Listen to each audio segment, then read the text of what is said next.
The best late-night conservative talk show in America, Sackheads Radio.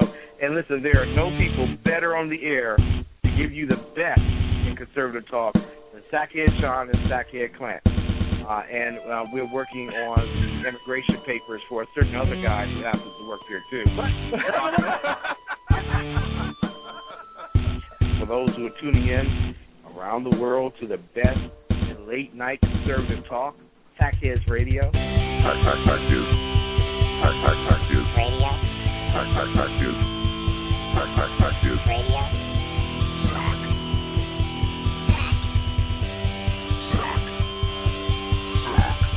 The best late-night conservative talk show in America. In America.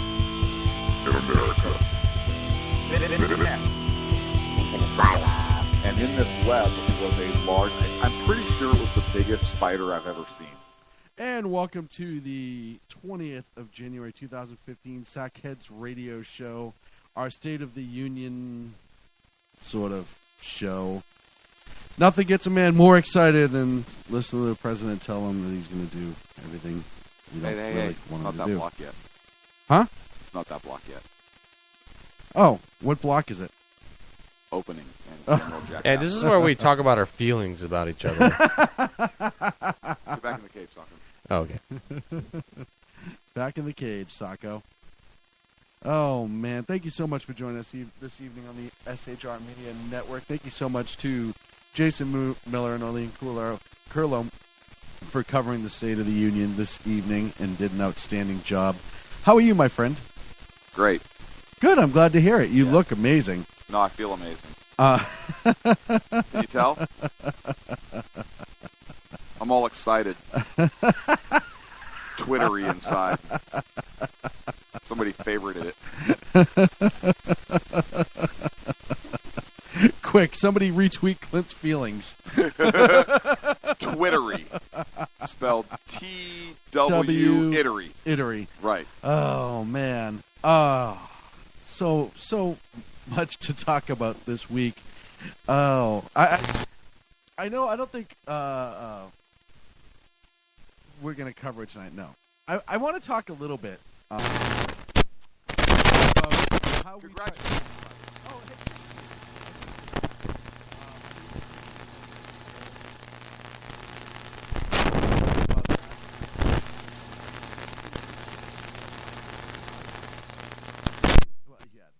But hey, whatever. It's a huge. I love the fact. I heard about Deflategate. Somebody who is just a whiny little sportscaster that had to come up with some other reason that the Colts lost beside the fact that they just sucked. And they Right. did. The fact that they blew it. They played a horrible game. Yeah. So they're making accusations that the Patriots were playing with deflated balls because it was easier to grip in the wet weather. Okay. Doesn't the NFL pick the balls? So Or here's does the how it home works. Each team brings their own balls. Okay. They have balls, punt balls, etc. So they have like handballs and croquet balls. Yes, and everything. pool balls. So they Okay. bring each team brings their the balls that they want to use when they're on offense or playing or whatever. Okay. They turn them over about an hour and a half before the game, whatever, to the officiating crew. They weigh each and every ball to make sure that everything weighs the right amount. They check them for pressure, etc. Then they get handed off to NFL employees Okay. who take care of them the whole game. You've seen the guy with the giant duffel bag where he's handing out different balls to the officials. They run to the sidelines. So you have that step there. And then the entire game, who takes the ball and marks it every single time after a play? The head coach of the New England Patriots. You would like to think so. Right. But the officials, right? Oh. The I don't guy- know. I was listening to the sportscaster you were The talking guys who about, get paid to officiate the game, they handle footballs constantly.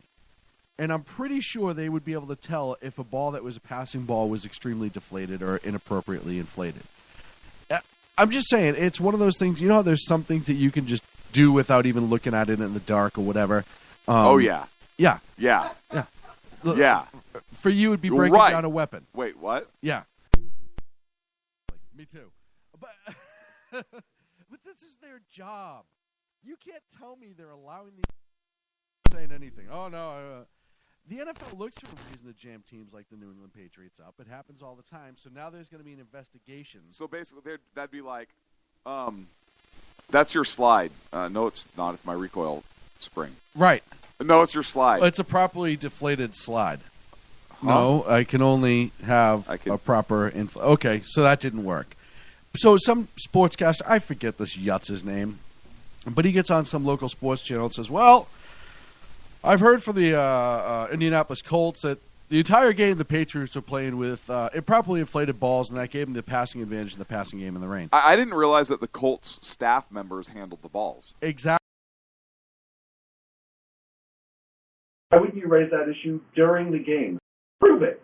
Don't wait until after the game, because all the balls that are used during the game because it's crap. Because it's crap. Because it's crap. So that kind of laugh.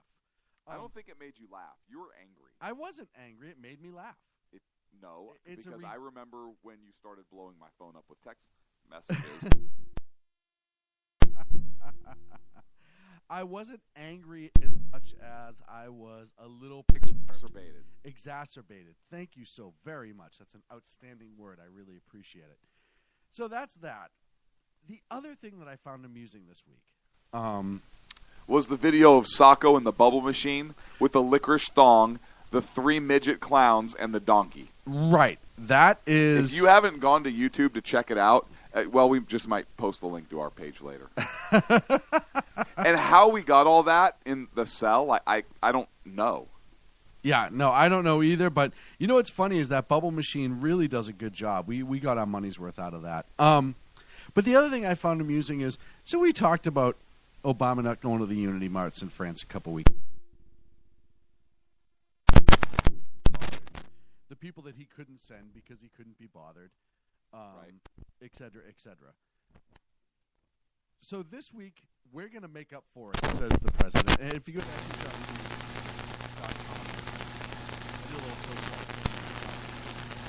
and we did, the Sacco's cake, right. Which is where that came from. But essentially, we're trying to figure out why the hell we did what we did. So, in order to repair relationships with we sent over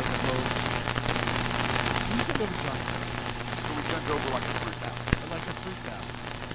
Like a fruit cake. And instead of just, hey, you know what? We gave him a fruit cake. I would have much... Hey, fruit cake. I would have much rather have sent over junk food and let whatever live. Right, you don't shoot the messenger. Did I do that? Well, it's going to be, anyhow, so what do? We send over Jimmy, the singer, to sing the song You've Got a Friend as our little way of saying, sorry, we picked that up.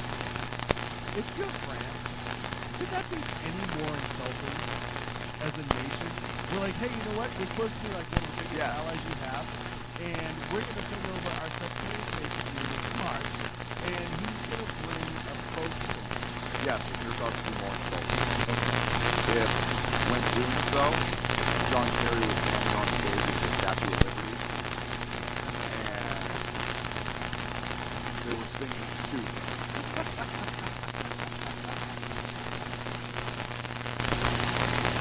Okay, I digress.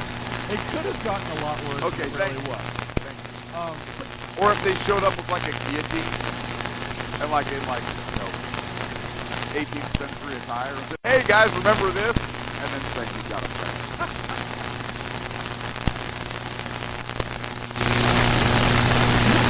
Yeah,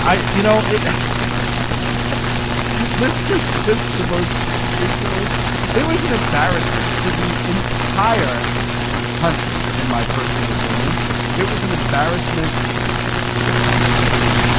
It doesn't even marvel at what level of embarrassment it is. Here is France, the country that helped it, and we can argue about World War II and the white flag, back in the last couple years, decades, they have the factories and go get it when it comes to military stuff. But this is the country that helped us win our revolution. They gave us a ton of support. And in one of their times of need, They were also the first country to show up after 9/11. The shows before, and in their time of need, in their time of mourning, we send over Frankenstein and essentially a coffee shop thing as a, hey, sorry, we should have been here for the parade, and that didn't happen, so here's your trailer. Look, I might actually have to step for a while. I can already tell that that's not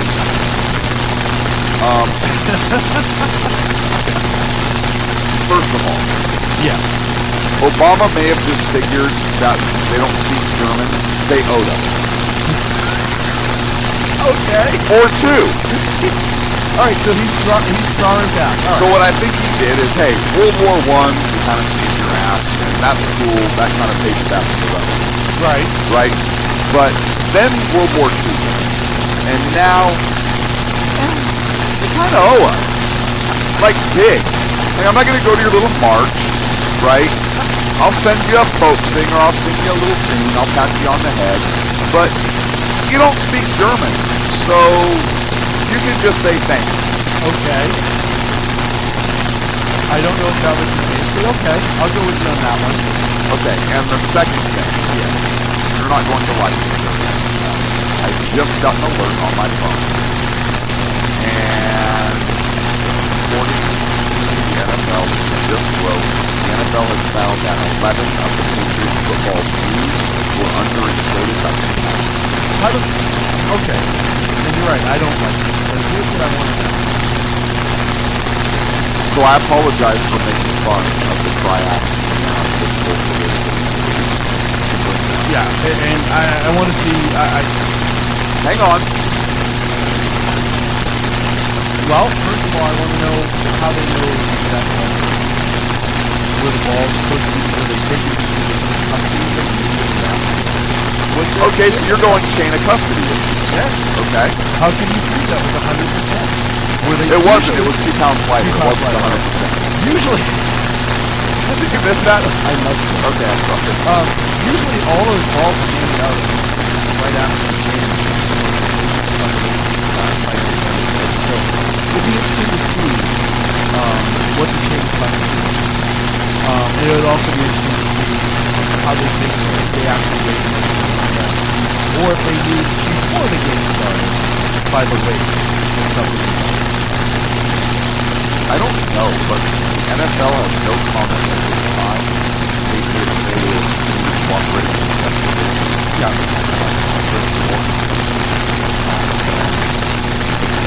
found true, will be replay this Sunday. Really? Is that serious? Yeah. That would be interesting. That would be very, very interesting. And like I said, I still... No, I'm kidding. That's not what it says, but that'd be interesting. That would be interesting. I was going to say, I didn't hear that of all the possibilities. Either way, I don't necessarily... I'm going to wait to see what this all is. You know, I would have a different point of view if this had happened before. Like if in 2011, Brady said something like the first Roman football. Oh wait, he didn't say. Yeah, who doesn't? Find me a quarterback that doesn't like it. Saka. He's not a quarterback. Listen, when we played mud football last rainstorm, who threw the football? Well, yeah, but he had under... That's a quarterback. Oh, right, I get you. Yeah, I'm with you now. Either way, it's going to be interesting to see how that pans out. It's still... I still... You're at a loss. I still think... I still think... Yeah, on the part of New England, obviously. No, I don't think... So, now, here's the next question. Yeah. If New England does in fact win the Super Bowl, is it a major victory? Everyone's going to say it. But let's see what the And? reputation is. And will it be? Is they going to appeal it? And will it be? No.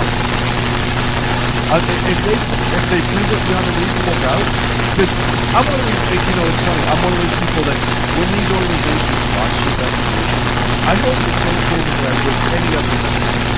Prove it beyond a reasonable doubt. Show me the ball and all that good stuff. If this is just early speculation by the NFL, And I want to say 11. I want to say out of 30 balls or something like that. Yeah, 11 is such a small percentage. Well, but here's the thing. You're allowed to have underinflated balls to kick off and punt. That's actually allowed per the rules. So did they specify which ones they were? I don't know, Mario. Bring it up again. I brought it up because it said 11 of the balls used. Oh, wait.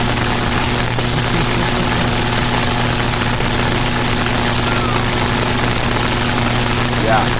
Passing ball. Doesn't say passing ball? 11 of the footballs used, they use back to half football. So, Well, they there also you go. kick footballs there. They also carry. Let's see how it pans out. I want to see the whole. I just wanted to bring that up because it popped up on my phone. Of course you did. You Not probably a big sat deal on after that. it. And you probably sat on it. Okay, moving right along. What, my phone? Yeah. Yeah, that's great. It doesn't do anything. That. So this evening Was outstanding. Like, nice outside. Got to look at some nice, relaxing ski. Blood pressure's at an all-time low. yeah, Country is great. everything is digress. fine. It's butterflies. So this week, Americans had new strategy. They like to do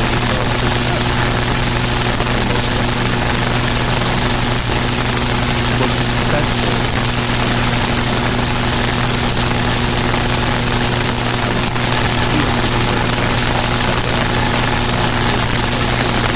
So it came out and was nominated with 6 categories. 6. Pretty impressive. Technically war movie.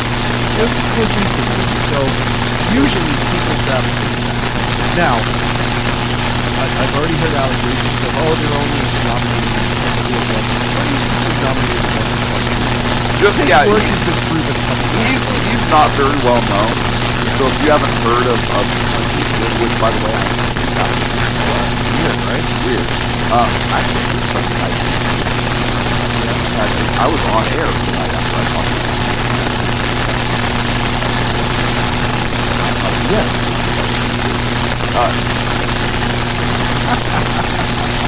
He knows a thing or two about movies. The man's done a couple things. One or two. Okay, greatest Clint Eastwood movie of all time. Go. Of all time and of modern time. Of all time, I would have to say of all time, I would say Okay. Of it's modern a time. toss-up between that and the Outlaw Dopey. Okay, mine is Outlaw Dopey Lane. It's such different genres. But they're both amazing. I have a hard time with those things. In the modern era Clint Eastwood movies, I haven't seen One he stars. French.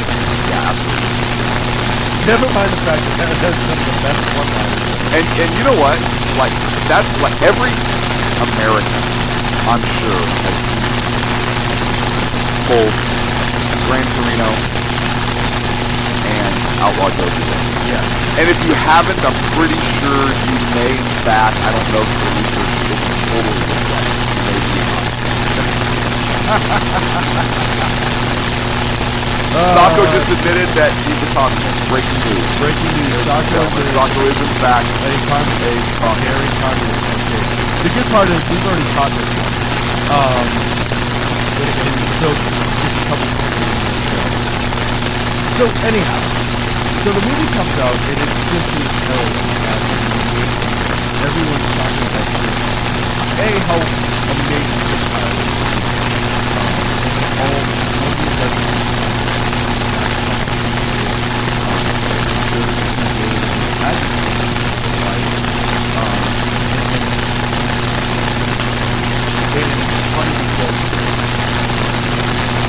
his life is murdered by a fellow veteran on health.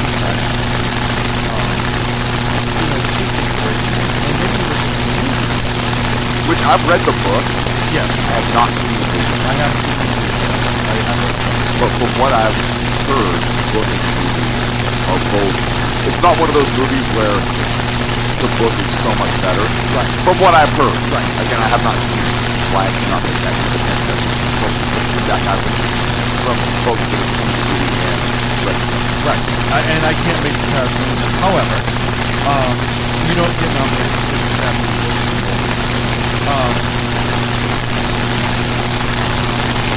So anyhow, all of a sudden here comes Michael Moore. You remember Michael Moore?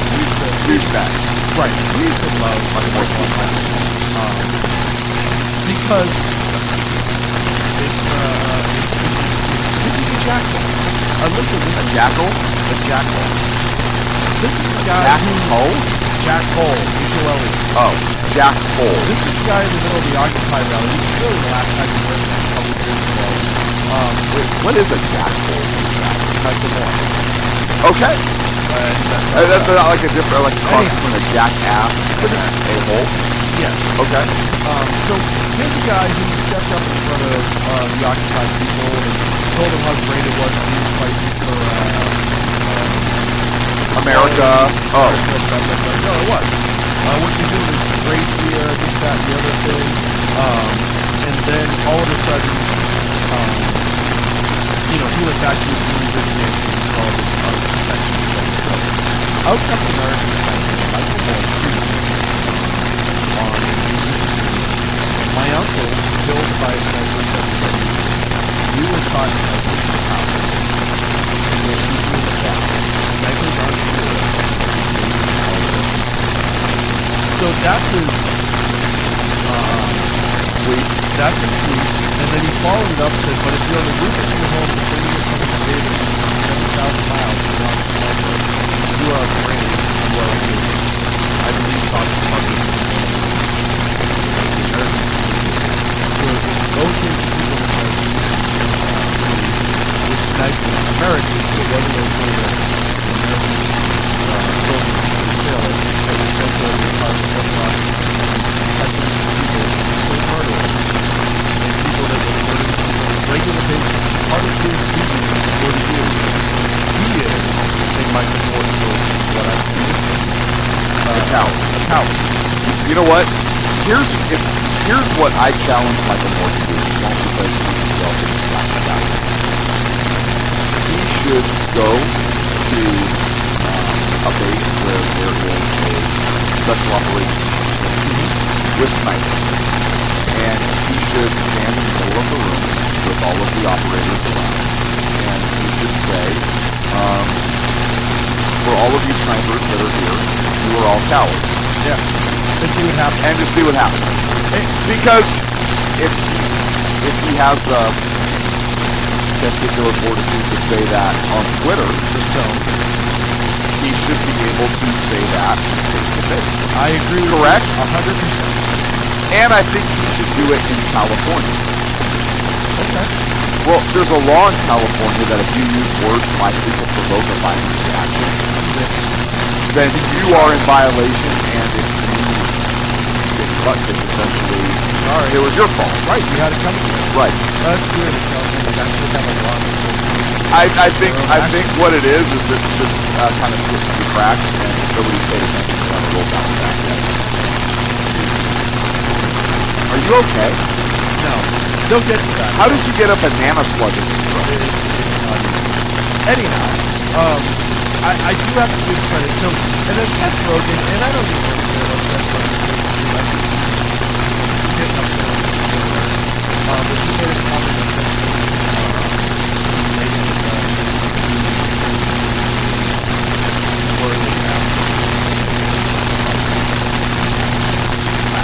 Seth Rogen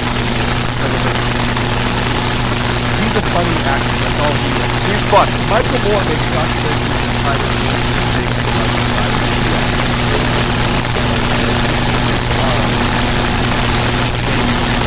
Seth Rogen so that is I think that's all of this is stemming from Hollywood being outraged. Selma. Soma? Selma. Okay. Like a drug, Soma. Okay. Selma was not nominated for any Academy. Because it was crap. Everyone yelled racist. Oh my, how did this not be accepted? How did they not nominate Selma? Oh, this is a racial thing. You know why? Because they're racist themselves. Well, and the liberals jumped right onto Twitter, and this is from Pundit Press, that I just got the paper has to post it down. There's a couple of the quotes that came out about why you're racist, like at the legal artist. That means the illegal artist who makes up stuff. A-hole. Okay. A-hole. Hard to look at all the love Academy is giving American Sniper and watching them Selma and not conclude being happy about that. So if one movie's good, the other one's bad, but the other one has a lot of African American people in it, and it must be racist when it's getting nominated. Right. Everybody wins that trophy. Yeah. No. Every African American wins the trophy because if a white person wins the trophy, then it's racist. Understood. Got it? Yes. Okay, I don't know what's unclear about that. This is the_Movie Bob. An MLK movie is in theaters for MLK weekend, but U.S. audience is continuing on girls' race lousy movie about headshotting brown people. That's not what the movie's about at all. If you've read the book, it had nothing to do with it. No. That was his job, but that's not who he was. And not to headshot brown people, but Kill terrorists. kill terrorists. At Kill enemies. Dawson, the box office is proof that America is still racist. At MLK weekend, Selma, AJ, American Sniper. It's so weird when you have a good product that's a bad product. Buy a good product. I don't understand that. I don't understand it. It's, you know, it's almost like we live in a capitalist society. Right. It's almost like if you make something better, it should be rewarded. And here's my favorite, and this is my last one. This is another one. This one is the best. People are pissed because LBJ is inaccurate and accurately portrayed in Selma. First of all, LBJ It's a huge fact. was a humongous racist. Yes. People seem to forget that. He voted against the original Civil Rights Act, the Republican passed when he was in the Senate. Yes. And then literally almost the exact same bill when it came time to run for president, he signed it. And the big quote about civil rights specifically from LBJ is, I'll be having those N-words voting Democrat for the next 50 years. Yep. That's LBJ. That's a fact. Yes. That happened. Yes. So he was portrayed appropriately. But it doesn't matter. I digress. The quote goes on. Inaccurately portrayed as Selma, but not a racist, sociopath, inaccurately portrayed in American cinema. First of all, show me why Chris Kyle is a racist or sociopath. And how his real life was inaccurately portrayed. Now, I understand that there's been some questions about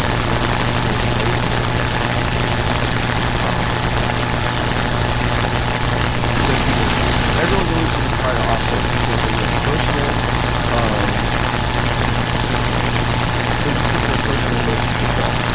okay, I'll run with this. But reality is this. You have a story that was very well done before Twitter. Done by an Academy Award-winning actor, winning Academy Award director and actor. It's going to win awards. And it was, from what I understand, Bradley Cooper brings me to the movie is well done. Selma, from what I heard, had some really good parts, but overall the movie was just kind of the acting was all that great, the script was all that great. And somebody said on Twitter, it actually did a disservice to the legacy of MLK because it was such a poor movie, and that they could have done it 10 times better. And that's probably the reality. The sad part is, though, is because once again, people aren't being a movie about MLK not being nominated for the Academy Award. All of a sudden, it's racist. So Michael Moore is our official douchebag of the week. Michael Moore, once again. Oh, Dan had a great one. Remember when police would threaten to kill Michael Moore if they showed up at his house? I don't, but I love it. I want to find that quote. Folks, we're going to take a break here. We're going to come back. It is time for the State of the Union. It was time for the state. It was time for us to talk about Well, you know the State of the Union. I'm going to talk about the State of the Union. Garrett Williams. Oh, real NFL is disappointed. In a world controlled by corrupt politicians, You got a business. You didn't build that. a team of ordinary men emerge from the ashes to give voice to the voiceless and hope to the hopeless. Sackhead Show. Dude, I'm not saying Capitals. Sackhead Clint. All good friend from ours usually show up drunk. Also starring Sacco as the producer. I'm a little bit drunk, cause I'm drinking. They are the Sackheads Radio Show.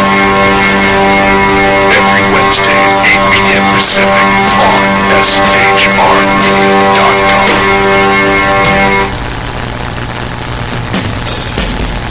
This is Tammy Jackson, inviting you to join me on the Tammy Jackson Show every Tuesday night at 7 p.m. Pacific on 405radio.com.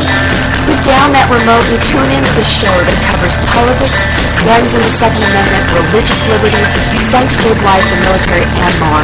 I host newsworthy guests and work hard to be a conservative radio show that's not like all the others. So save Tuesday nights at 7 p.m. Pacific for me, Tammy Jackson, on 405media.com. Who listens to the Andrea Kaye Show? Let's find out as we eavesdrop on listener Roger Johnson in Encinitas. You know, if our policy is going to be bring any child who comes across the Okay, so apparently Roger fell asleep in the middle of my brilliant political tirade, and now he plans to sue me because I put him on the air? Sleeping? Obviously, he's a liberal. Snoring, not an option while listening to the Andrea Kaye Show. Tuesday mornings at 11 on Financial News and Talk. You know I'm right. Y'all know I'm right. Hello, I'm Matt, a student at Hillsdale College. Here's Hillsdale President Larry Arnn on the continuing relevance of the Constitution. We argue today that the Constitution is outdated because it addresses problems peculiar to the 18th century. Some parts of the Constitution do read rather quaintly. Consider the injunction against titles of nobility in Article 1, Section 9 of the Constitution. But is that so outdated? The purpose of the injunction is to prevent the government granting special privileges to some for partisan reasons. This strikes at the heart of the rule of law. The crony capitalism so common today is a place where the government bestows favors and tax dollars on some businesses to give them a leg up over others. This is exactly the kind of thing the Constitution was meant to prohibit. The Constitution is not so outdated after all. This Constitution Minute was brought to you by Hillsdale College. To join the national conversation on the Constitution, go to constitutionminute.com. And we're back here in the Sacramento Radio Show. Thank you so much for joining us this evening. Earlier tonight, Commander-in-Chief President Obama gave I don't know that he cooks. I don't know that you can say it. How do you know that? Or he orders his chef to come out. Well, that's okay, so that makes sense. Maybe. Perhaps. The Snickers commercial with Kansas City Chiefs. Maybe the old guy with the great movie commercial where it's Kansas City Chiefs field. And he puts the Chiefs at the end, it's all red. He stands up and looks up on the blades walks up to the old sound sheet. That's great. But who are the chefs?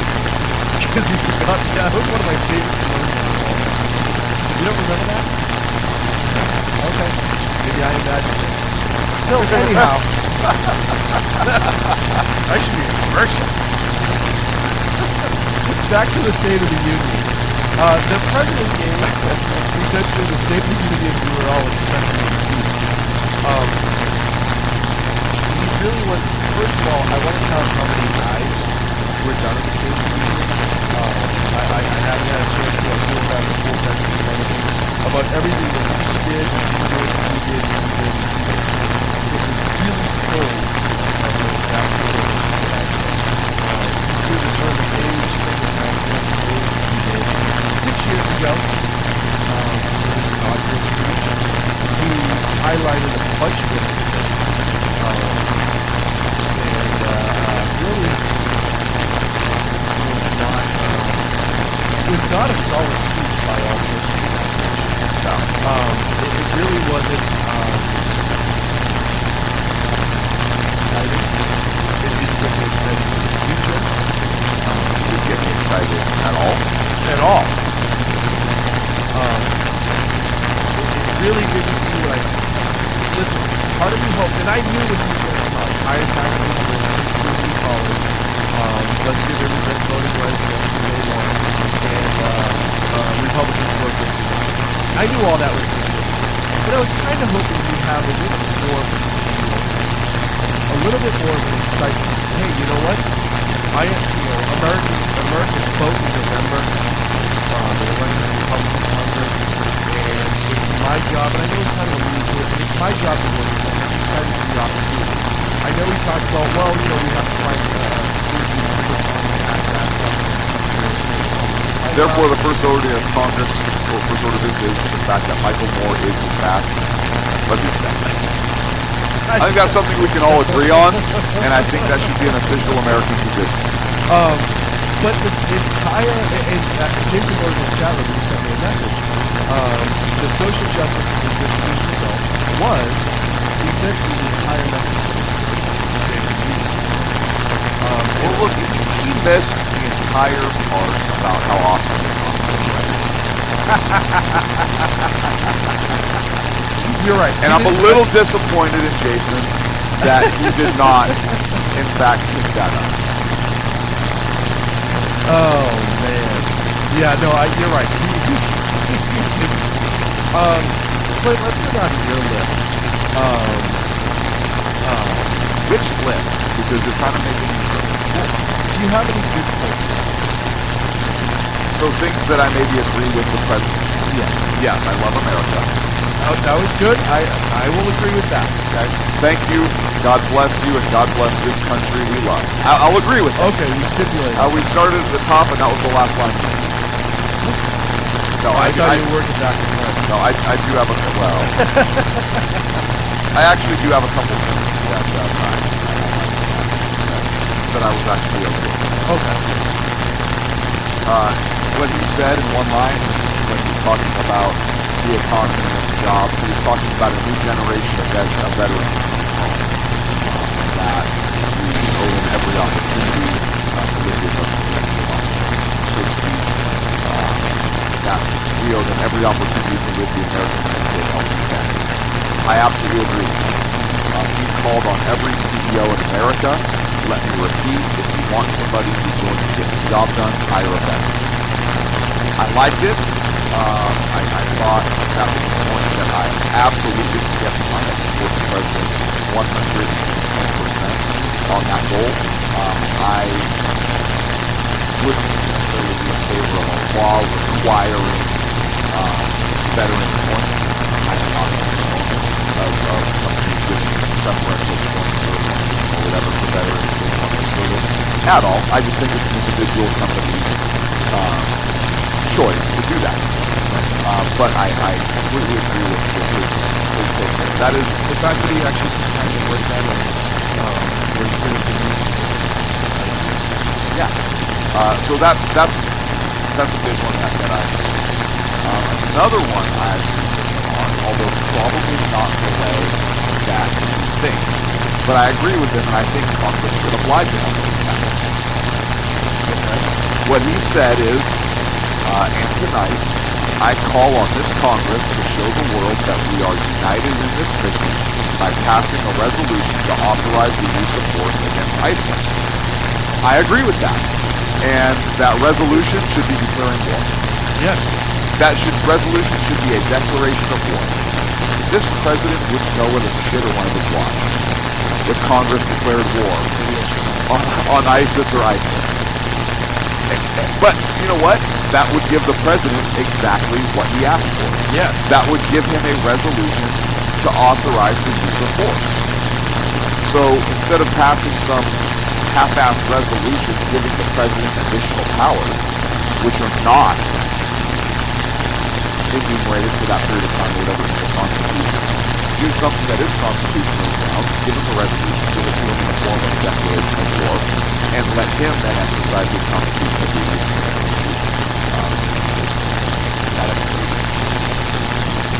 I think that's a brilliant. Listen, we said this from the beginning of ISIS, that once you're going to start taking action, you need to have a declaration of war because miners, the ability to control some of the resources and stuff makes it easier. How about it allows our country to engage in battle under proper constitutional authority? Yes. I think engaging in the battle is not supported.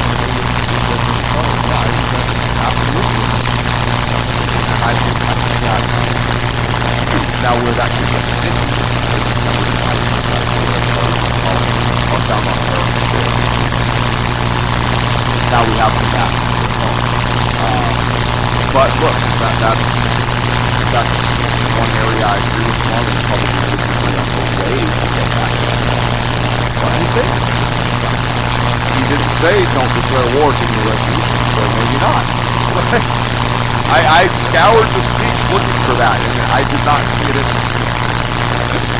The president did not say, do not declare war simply give me a resolution. Right. So we may not agree on it, but we might.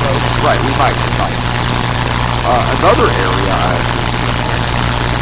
was talking about the issue of the third bullet point that is we're talking about beyond looking on the issues in the past.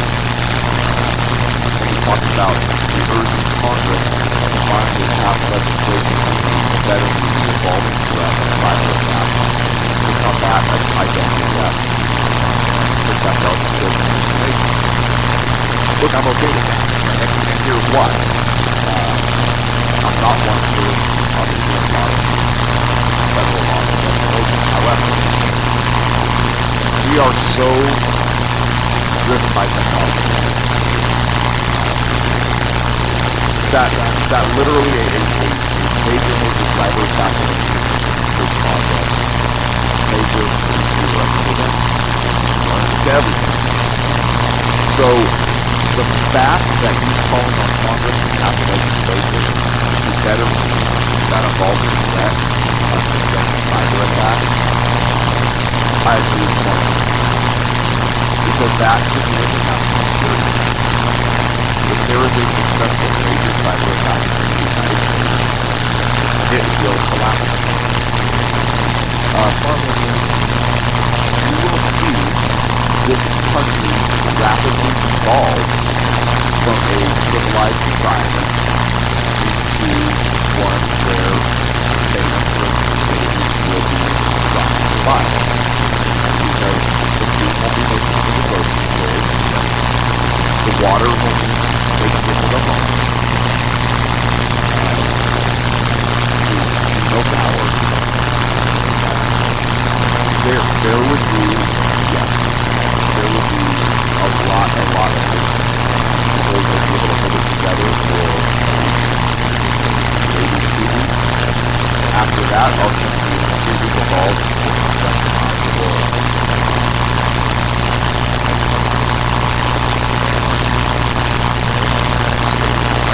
So, I agree with that. I agree with that. I think it is something.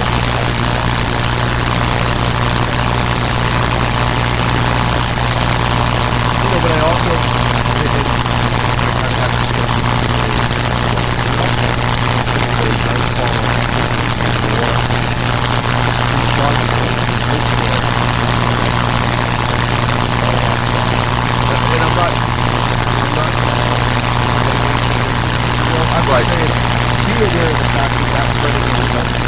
Right, in terms of identity theft. Yeah. But I was referring more to his calling on Congress to pass legislation dealing with cybersecurity. Right, but even with that, because if you work for a bank,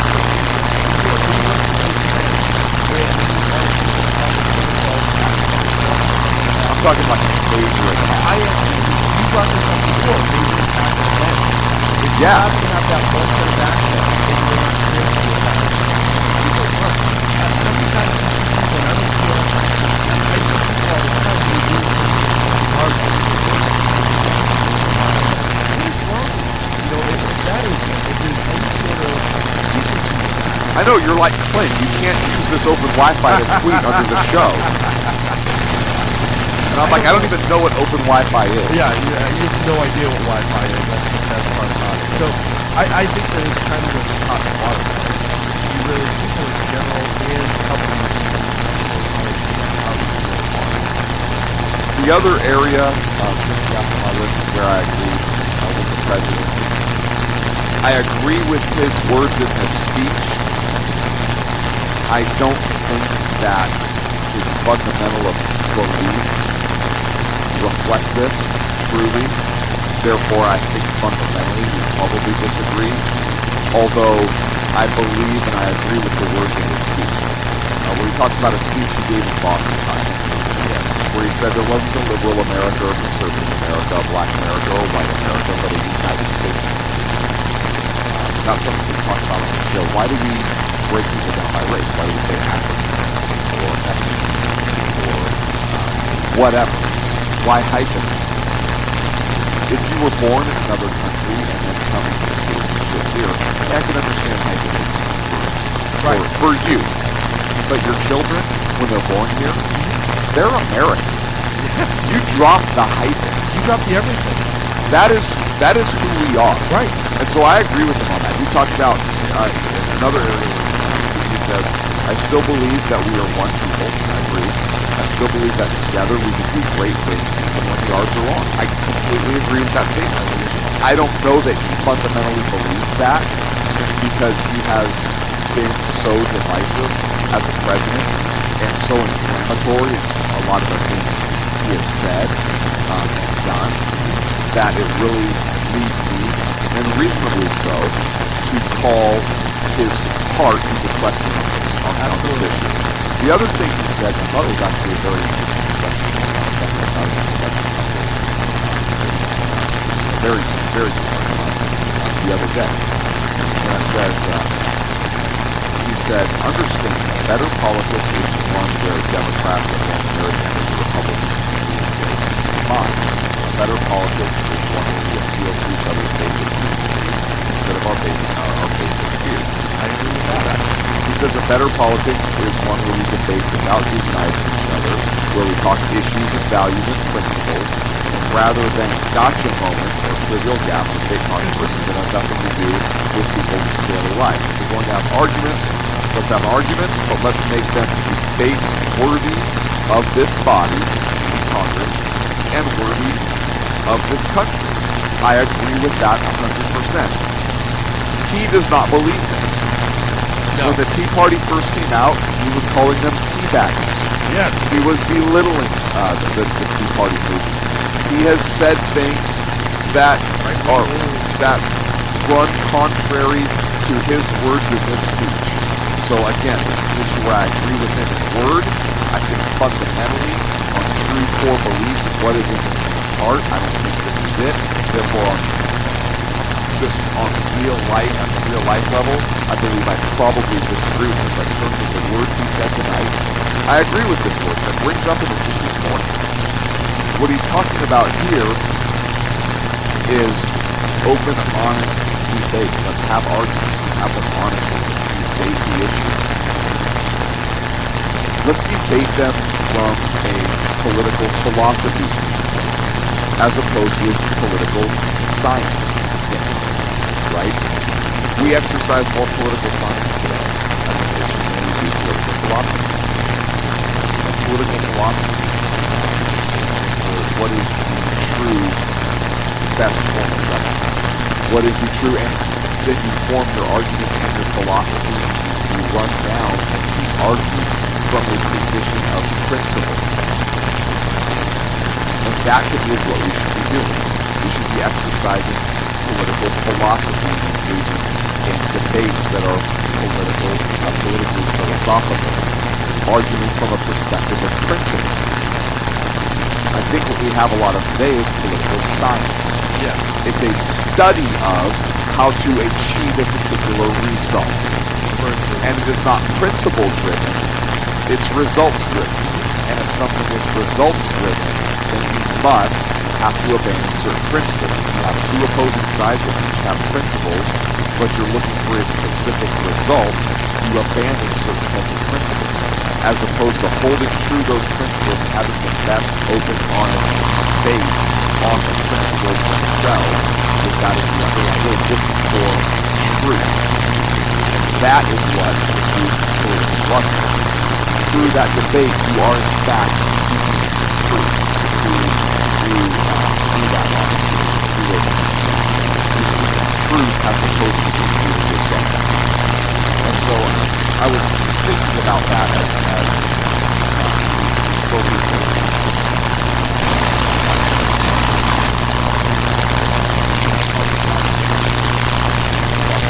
Those are the points where I agree with him in word, where perhaps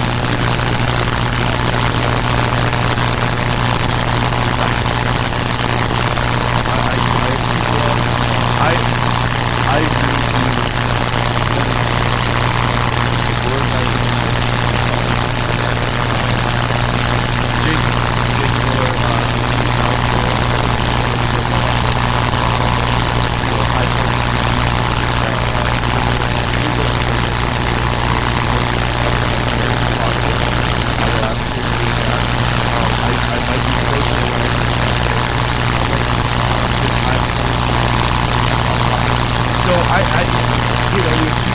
That is the spectrum, but both of which are positive.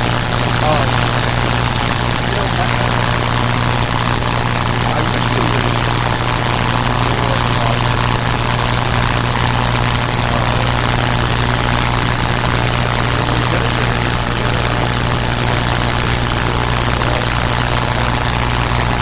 a lot of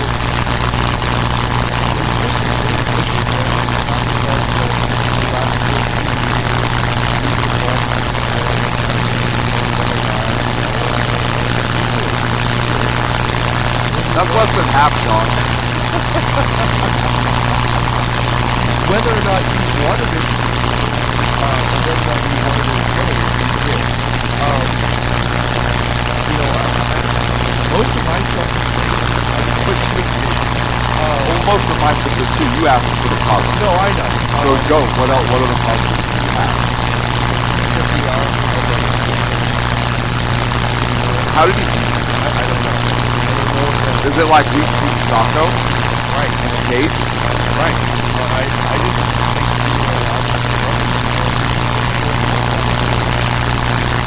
Right. So I didn't know what he was getting at. Well, I think the war was about civil rights and Northern aggression. No wonder you like the outlaw Josie Wales so much. Doesn't he have to better it? You are such a racist, John. And this just proves it once again, ladies and gentlemen. Ken, I apologize to my partner. Again. Go ahead, Sean. Here we go again. So,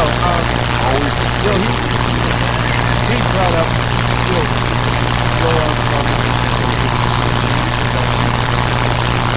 and I thought that was great.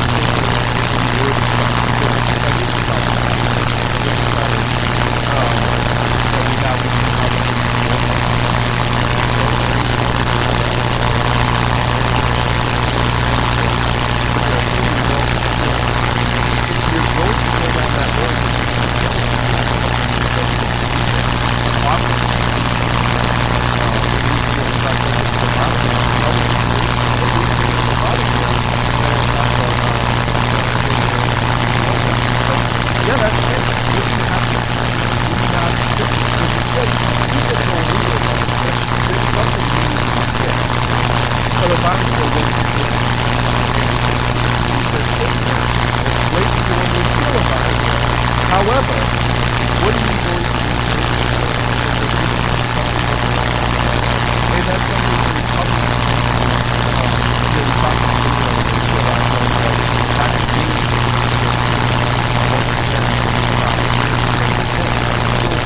Now, when you mean Greer's budget, like your phone actually on your phone,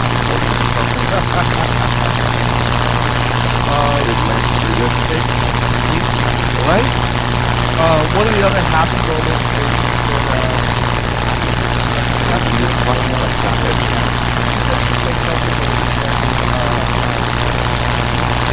on doesn't let us off it. Oh, yeah. I was happy to hear that.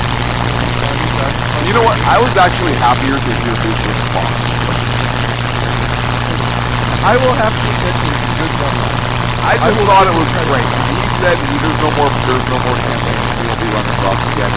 He got like some, I'm sure they were Republicans that like started to cheer something. And he said, I won both of my campaigns. Right. And just shut him down. And listen, I'm not happy he won both of his Not campaigns. at all. But for a response, For the one-liner, that was a really good one. And for those Republicans that clapped when he talked about that, I didn't really think that was necessary. No. I thought that was bad form for those people. And you know what? Good for the president for that one line just kind of slapping him down. I thought it was fun. It wasn't even in his prepared speech. So that's something he actually came up with all on his own. Yeah. I was very impressed. That's not like That's not like stuff like that. No. No. It finally, when you talked about it earlier, about a bunch of others.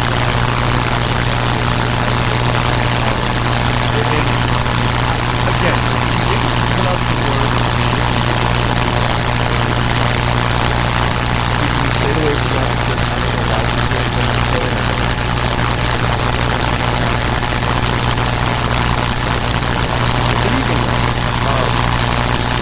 so I'm glad that you made that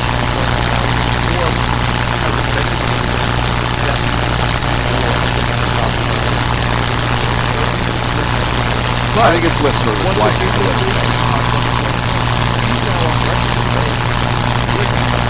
been on record saying other things before, like the whole executive action on illegal. But never on, never asked. Well, he alluded to it, but he never actually said. He never actually asked. Give me a declaration of war. Yeah.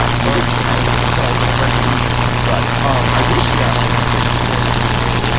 So those are kind of a hot take. That's not. Well, in terms of things that we agree. Right. With his words. We're up against the break. Because now it's going to come the fun part. Yeah. When we come back. Here's the best part is when we were setting this up, we were like, okay, we're going to try to do the first segment.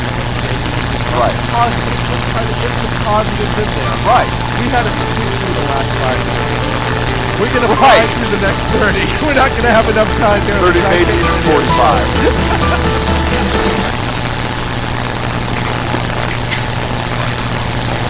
You got a business.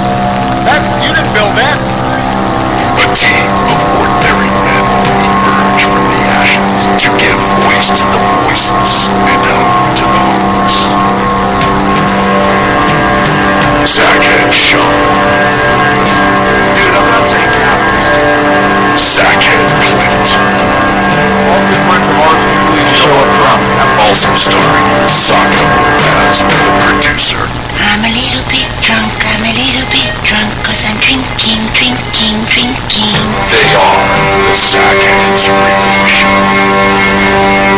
Every Wednesday, 8 p.m. Pacific on SHR.com.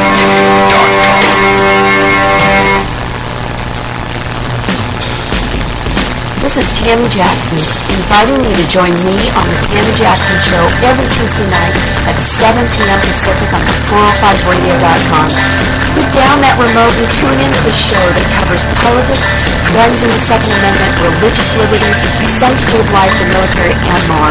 I host newsworthy guests and work hard to be a conservative radio show that's not like all the others. So save Tuesday nights at 7 p.m. Pacific for me, Tammy Jackson, on 405media.com. listens to The Andrea K. Show? Let's find out as we eavesdrop on listener Roger Johnson in Encinitas. You know, if our policy is going to be bring any child who comes across the Okay, so apparently Roger fell asleep in the middle of my brilliant political tirade, and now he plans to sue me because I put him on the air? Sleeping? Obviously he's a liberal. Snoring, not an option while listening to The Andrea K. Show, Tuesday mornings at 11 on Financial News and Talk. You know I'm right. Y'all know I'm right. Hello, I'm Matt, a student at Hillsdale College. Here is Hillsdale President Larry Arnn on the continuing relevance of the Constitution. We argue today that the Constitution is outdated because it addresses problems peculiar to the 18th century. Some parts of the Constitution do read rather quaintly. Consider the injunction against titles of nobility in Article 1, Section 9 of the Constitution. But is that so outdated? The purpose of the injunction is to prevent the government granting special privileges to some for partisan reasons. This strikes at the heart of the rule of law. The crony capitalism so common today is a place where the government bestows favors and tax dollars on some businesses to give them a leg up over others. This is exactly the kind of thing the Constitution was meant to prohibit. The Constitution is not so outdated after all. This Constitution Minute was brought to you by Hillsdale College. To join the national conversation on the Constitution, go to constitutionminute.com. And we're back here in fact. So thank you so much for joining us. We are talking about this. The last 30 minutes squeaking out iPhone, quite literally. Barely able to get through. I was getting ready to compliment Ty. How it was like Joe saying hello to the entire meeting. I was impressive. Right, and the thing you said literally right before we walked out the door about how he like had himself poised pretty well. Right. I think you said he rapped. You could barely see himself in teleprompter. Now let's get to some of the more concerning issues.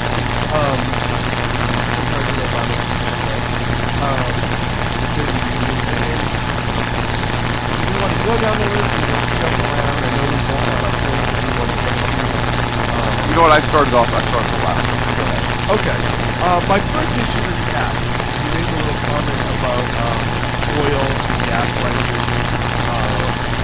It took credit. Essentially oil and gas boom. And it took credit for it. The fact that you have the audacity of hope to say that after all of that over the course of time, it's nothing to do with the administration. Frightening, actually. Here's the exact quote. Tonight after a breakthrough year of America, our economy is growing to the job of 2009. Our environment is unemployment rate is lower, blah, blah, blah, blah, blah. And we are free from the grip of foreign oil as we've been in almost 30 years. Okay, but you had nothing to do with that. You had absolutely nothing to do with it. You didn't build that. You didn't build that. We believe we can reduce dependence on foreign oil and protect our planet. And today, America is the number one in oil and gas. America is number one in wind power, which a lot of it was generated during his speech. Right. Every 2 weeks we burn online as much solar power as we did in 2008. And thanks to our gas prices and higher fuel standards,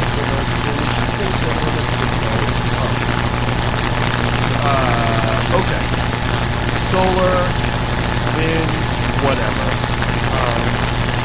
It's not cheap enough for the average person. Christianity is not really efficient.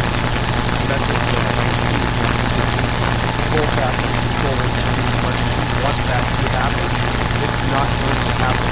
Number two, as I said before, the reason we have this oil and gas boom is because it's growing on climate change and increasing on climate.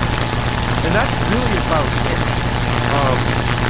And another thing to look at is if you look at the price of oil and gas, a lot of financial experts tell you when it's this low, this fast, and it's dropped up and coming up past the last month, it's very, very bad news because the economy worldwide. Because the countries that have oil to sell are doing it way cheaper than the other stuff.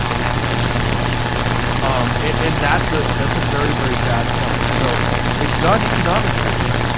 We are producing oil that we have. And we're the number one producing oil right now. We will continue to be so because there's a lot more oil Until the EPA. Right.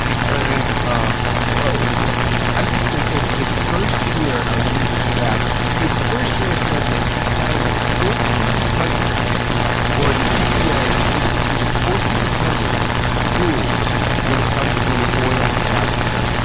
New, brand new. So, as much as this guy wants to tell us how much he's done for oil and the price of oil and the production of oil, he did none of that. As a matter of fact, he tried to stop it everywhere he could. If he actually really wanted to do it and ended up drilling on public land, oil would be even cheaper right now. Yes. One of the things he was talking about middle class economics. Yes. And we said, hey, we can't slow down businesses and put our economy at risk. We're going to shut down the business, go down. So here he's kind of setting the Republicans up and kind of giving them a little jab and slap, saying, hey, we're putting our economy at risk to shut down the government and not business. So he went on to say right after that, put security of families at risk by taking away their health insurance or unraveling continues on Wall Street or refighting past battles on immigration. We've got to fix it. And then Hill said, hey, if you do any of those things, I'm going to veto it. So right away he's saying, hey, don't screw with the healthcare law. Don't mess around with any of the rules and regulations on Wall Street. And we're not revisiting immigration. So I did all of my own in essence. By touching any of those things, he's going to do it. So a little, not a little, I mean, that's pretty in the face. Yeah. No, that is a downright slap. Don't even try it. That's one of the first ones that I had highlighted as something I wanted to call out. Another one I had says he wants to make sure everyone gets a fair shot. And he says we set up worker protection, Social Security, Medicare, Medicaid to protect ourselves from hardship and adversity. That's not the job of the federal government to make sure everyone gets a fair shot. Who defines what a fair shot is? Well, a fair shot. Yes, the rules should apply the same to everyone. You don't change rules for certain people because you think that somebody should have the same as everybody else. We talk about equality, not of result, but equality under the law. Right? You don't have the right to the equal result of somebody else. You could work harder than somebody else and be more successful, or you may work harder than somebody else and be less successful. We have the freedom to succeed. We also have the freedom to fail in this country. And everybody should have the equal access, the equal chance to succeed or to fail. Equality of result, not what is in the electoral type of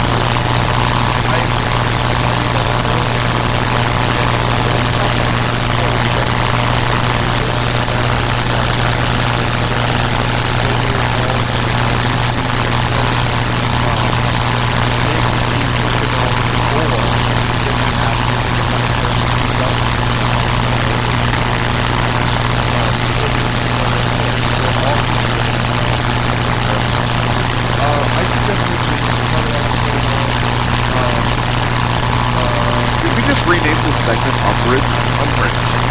Let's cross the Umbrage. Yeah. I took community college. And, I can use this as fighting in this country.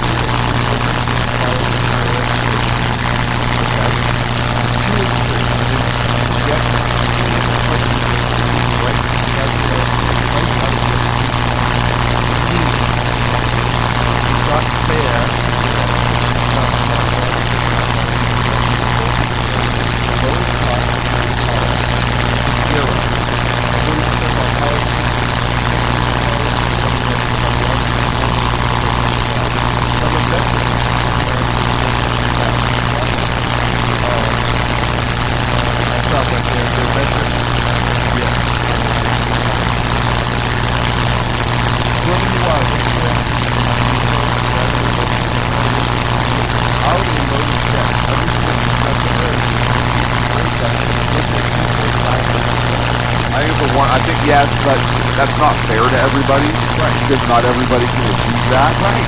So, it's a sliding scale.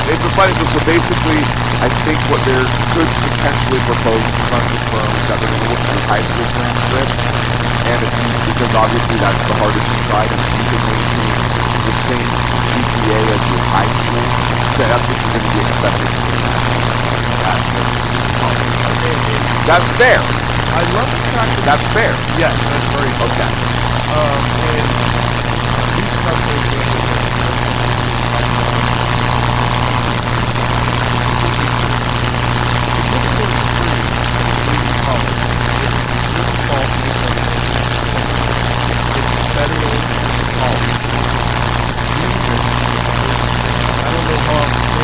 socialized college because it is not free.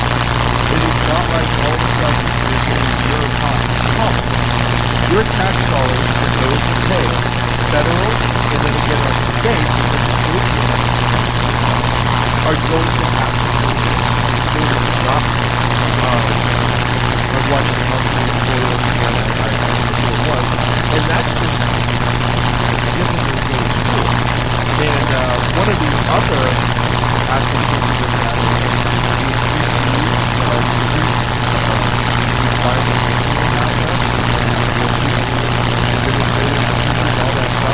it's actually community college is going to cost a lot more if this was passed than it does right now. Third is within a class. The other thing that will raise the taxes for larger adults. We've gone down this road before. Raising the taxes on those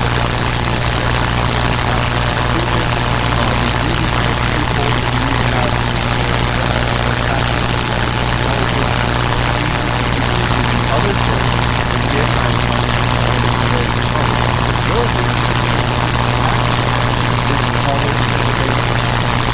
so if you're saving money for your children, that's going to be taxed higher than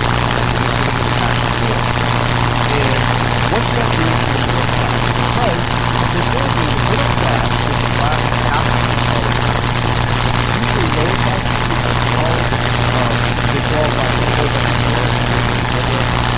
If you are quote unquote the ultimate usually are able to go to college.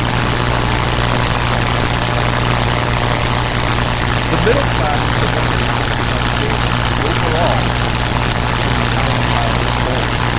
what's that going to do? Well, that's going to take away more money to finance the students that go to the college job to finance the loans, to take out loans to pay for the pay programs. Or you're going to have a bunch of money into a college that needs to do it. Saying, well, I don't want to get taxed because college is that would never happen. We'll crash that in these countries. However, if all of a sudden you have a child who is getting taxed in your home, and you can all of a sudden choose to do college with cash, this is going to happen. The IRS is going to show up, you're going to get audited, you're going to get just torn apart with this money. How do you look at this? Child in school every month. Dan Neal is almost made it illegal to save money without taking it in. Yes. And it's a complete attack on the middle class of what you do. I think when you talk about college and whatnot, I think the president said something when he said, and it was earlier in the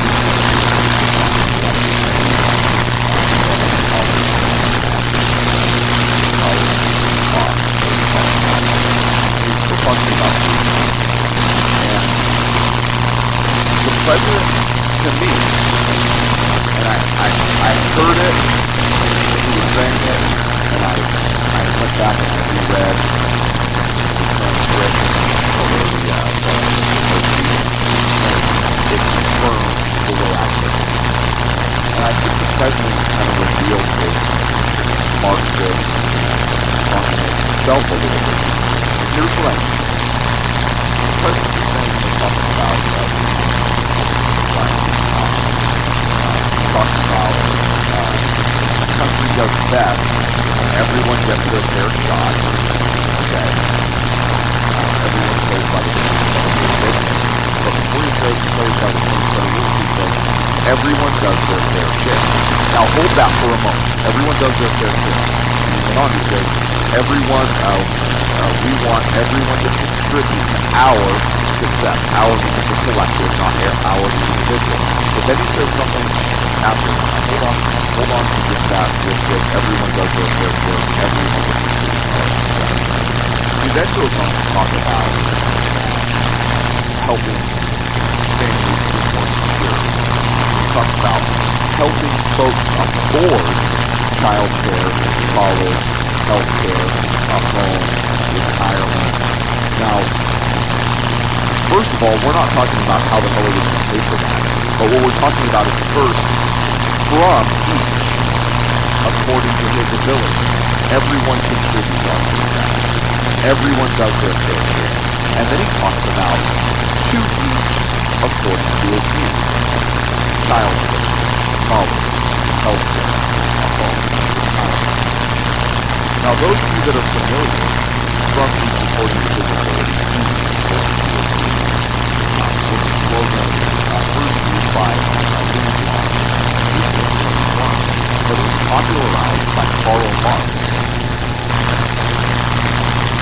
1875. So the president, in this speech, to me, when he made those points, and he made them one right after the other, clearly outlined this Marxist philosophy. And I haven't heard anybody talk about it. I haven't heard anybody point it out. But it struck me as I was listening to it. And it struck me to the point that when we printed out the transcript, I had to go back and read it again. And really, and not read it and kind of twist it, pull it out so that it fit my hypothesis, so that it fit my reading of it. But it's literally one idea right after the next as he's talking about economics and how to get and that's something I wanted to get out before we got too much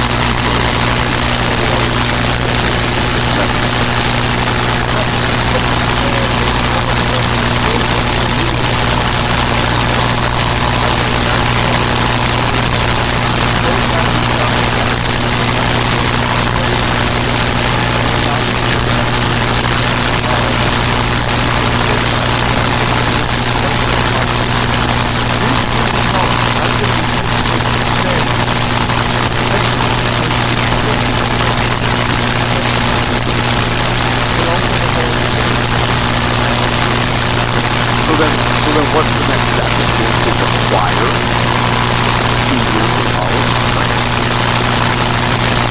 Awesome, right? Before high school was not even required. Right.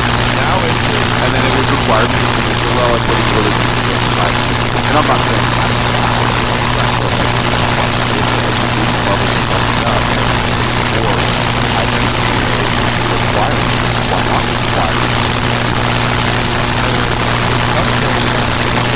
Everybody in our country would have college degree. Right. Everybody's super. Nobody's super. That's right.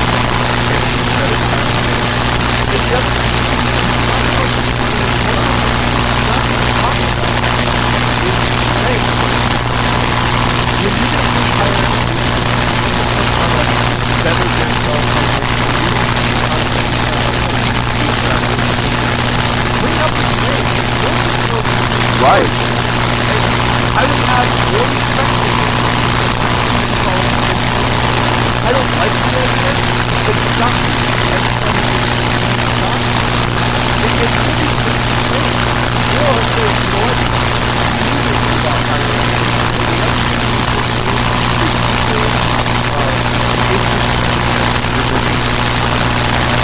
I think it's horrible.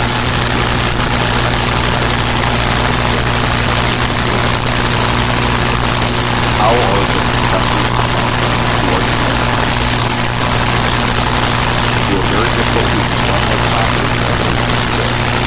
you are overwhelming what better way than to get into their mind and start to crack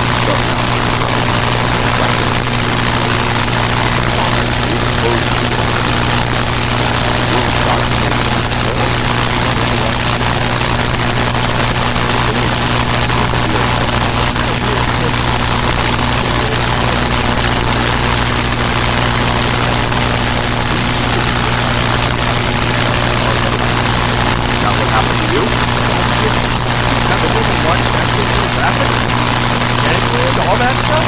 I watched it all the time. That's very, very common. That's essentially what they just did. Obama was basically like... That's typically how men get marriage also. Right! And all of a sudden there's a bag of and then 8 years later you're like, what the hell am I doing in Walmart? Right! Who's this thing that's pooped itself in the cart? Why do I have one shoe on one flip-flop on with a shirt that says sexy all over it? Right! Oh shit, I've been married for a year. Where's my paycheck?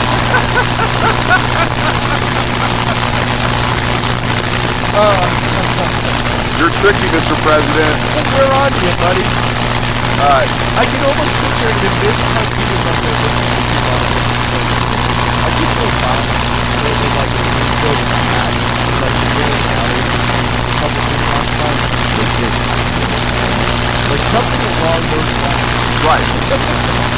Look, we're taking the door on time.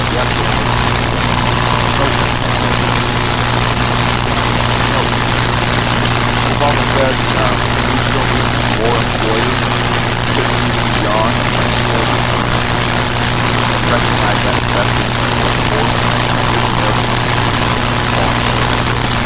I don't think that's necessarily right? Investors in the workforce can certainly do it in ways that how that investment goes. Like, what is it you are investing in? How are you investing? But then he says we need laws that strengthen rather than weaken. Fundamentally disagree. Yeah, that's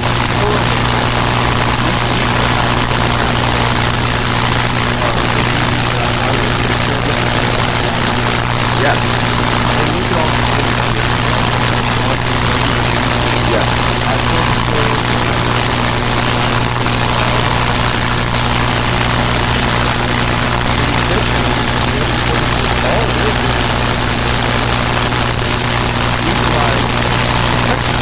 Right. Hey, kid, you don't pay us $35 a week. You're not going to work with us. Right. Here's the thing in that. How is that free at all? If unions just are done. Like OSHA. Unions originally started to protect workers' safety and all that. We have a federal government agency that does that. And we should. You don't. Right. You don't. Next one. Obama talked back tonight on medicine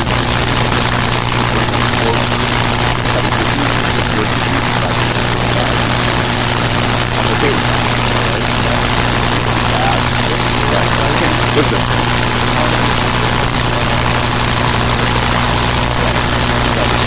He says you give us all access to personal life information. We need to keep ourselves healthy. Now, the federal healthcare law doesn't have medicine,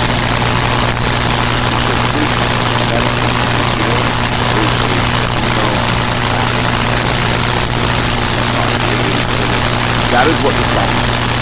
It is mapping to predict or to see if you are more susceptible or more prone to this or more prone to that. Now you have that coupled with the fact that the government has access to all of those records, that technology is evolving. What else can that type of information be used for? And why that that's okay in violence where there is federal healthcare law that provides so much control oversight by the federal government. If healthcare was completely private, completely privatized, government institutions over big picture of this, maybe if a few procedures. What is going on? It's the basis of eugenics. And we know what happens when governments try and employ eugenics. What is it? Yes. And listen, you know what?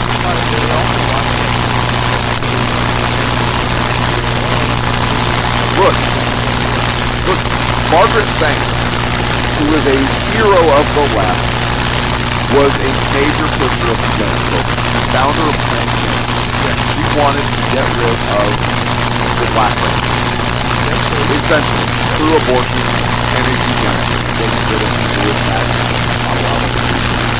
Hey, the left gives out Margaret Sanger. Great job. But research her and read her writing, and this is what Planned Parenthood is founded on. This is what the founder is. The Nazis used her work as the basis of their eugenics program. That's a problem. It's a huge problem. Obama, what the hell are you doing? What is the purpose of this?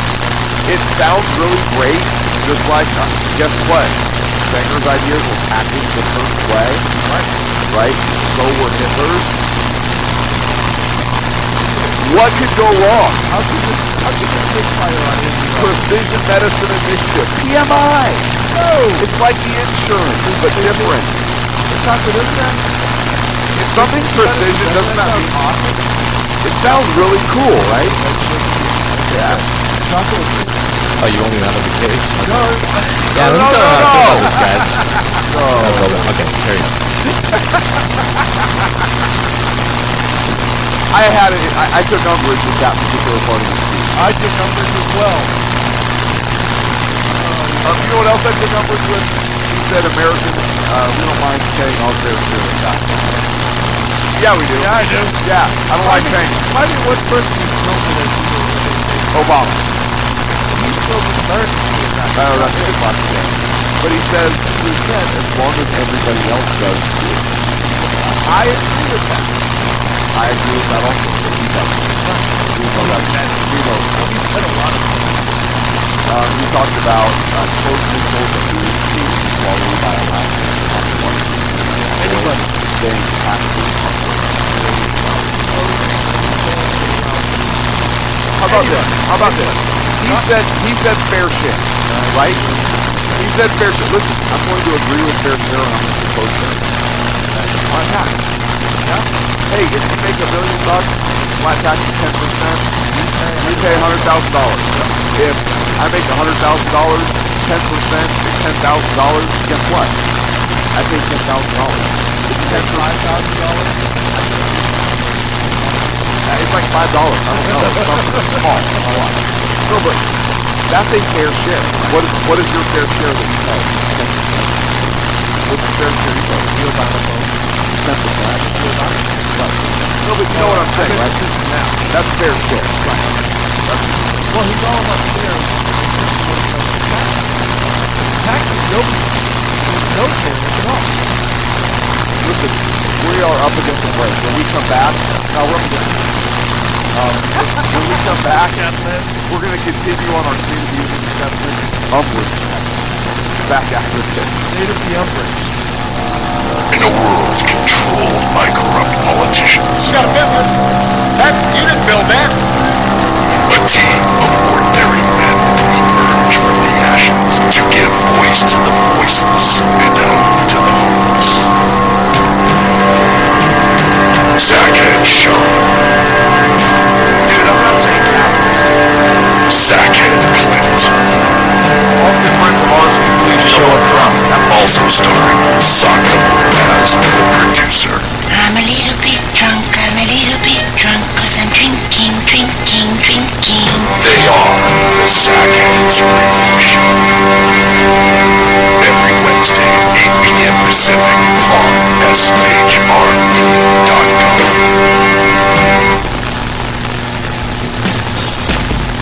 This is Tammy Jackson, inviting you to join me on the Tammy Jackson Show every Tuesday night at 7 p.m. Pacific on the 405radio.com.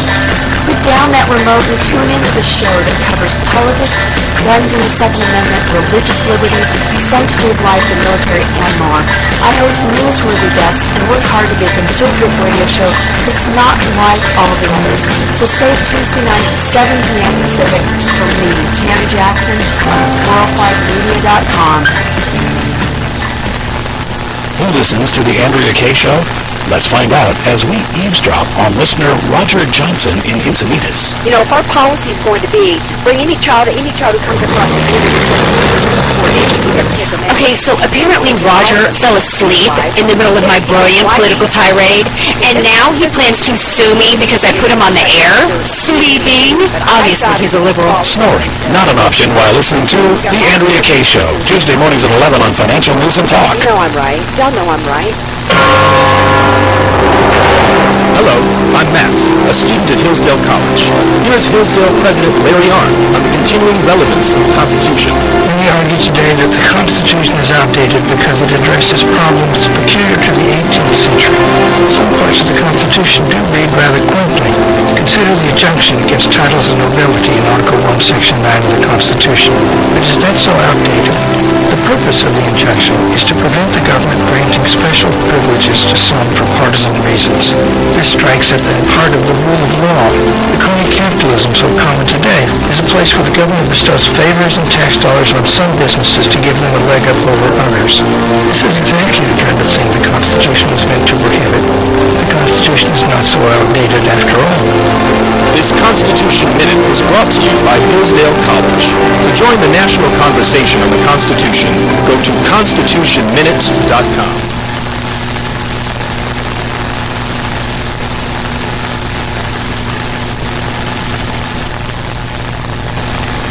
And we're back at Second Radio Show.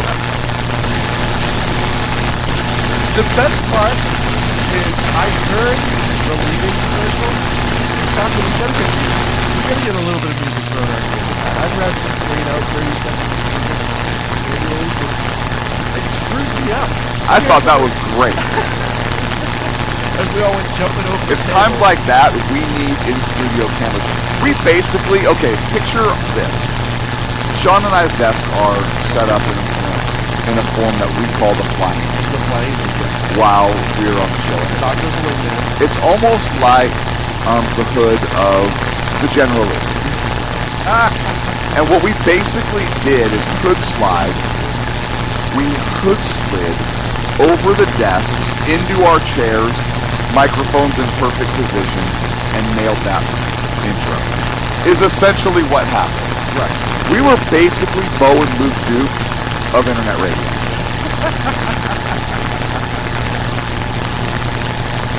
Now that we talked about two more Southern Confederates, oh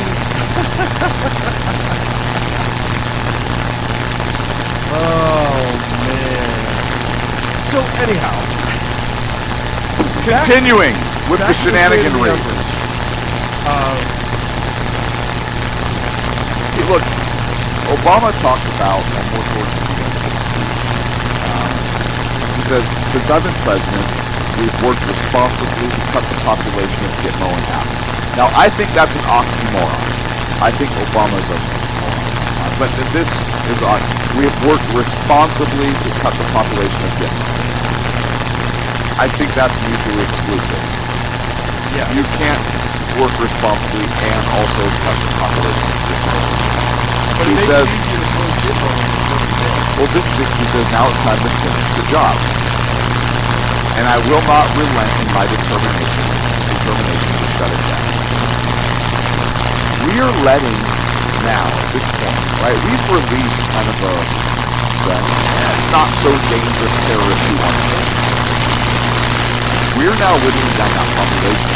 We are releasing very dangerous terrorists that want to. Well, you have to look at the everybody gets a fair share. So you have nothing to already. Have yet to be released. We have to balance that with modern day. So you have to release the whole thing. I can agree, but I see what you're saying. Or, hey, we've released these prisoners, and they have freedom, and now the other ones do not, so they, in fact, now they're free. Hey, I have an idea. The ones that are free should be put back in prison, and then it would be fair again. Right. Because they're all in prison. Right. Now, hang on a second. I didn't think about this before. Obama talks about cutting the population of Britain. This could be the most brilliant man ever. Hear me out. He talks about social justice because it's the right thing. But then he goes on to talk about drone strikes and killing them. So is he, in fact, letting them out of prison, saving taxpayer money, and then hunting them down and killing them? I wish I could believe that. Is it a logical conclusion? Every part of me wants to believe that right now. Is it possible? No. It's not possible. No. There is no way it's possible in any realm, in any parallel universe. I don't believe it. I'm not saying you believe it. I said, is it possible? Oh, of course it's possible. Okay. I haven't seen that video where somebody said, hey, you know what, if this is the fact that kids or follow back to the nest, or wherever, right, follow back to the nest and throw it up again, I'd be okay with it. However, I'm zero confidence that is what he's doing. And you know what, if that was his little scheme, I would be okay with that. I'd high-five him. That's right. I would be like, oh, you know what, you got me. I'd be like, dude, you nailed it. Here I was thinking you were completely useless president. You had a little scam going on, and I give you credit. Well, he has a scam going on. Well, he does. But I meant a couple of them. There's like the IRS thing, and there's like the whole weapons thing. I mean, there's a few of them. I wish that was the case. I don't know that. Why do you have so little faith in me? Oh, you're right. Because you're a racist. I'm a jerk. Because you're a racist.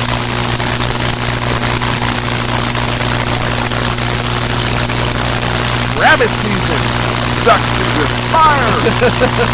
Another point that I took up. This is the last one I'm going to deal with. The last that I did. Here's what he said. The president said, we may have different takes on the events of Ferguson in New York, but surely we can understand a father who fears his son can't walk home without being harassed. Okay. Surely we can understand the wife who won't rest until the police officer she married walks through the front door at the end of his shift. Hang on. First of all, he talks about the poor son who gets harassed. And immediately after, he talks about the police officer. He talks about he made a connection. Yes. Second of all, how sexist is he that the wife is the one at home like the good doting little woman, while the man, big strong man, cop is out making a living? Right. Shame on you, Mr. President. And how is he assuming that the wife is the one worried about the subject of that? Right. Whereas the husband is right. So shame on him for that. Well, so that's, it was kind of a little, I know, but he tries to frame it, he does this little dig, and he tries to frame it in this way that, hey, we understand the wife who won't rest until the police officer she married walks through the front door, right? Meanwhile, this poor other guy's being harassed. What if it's a husband?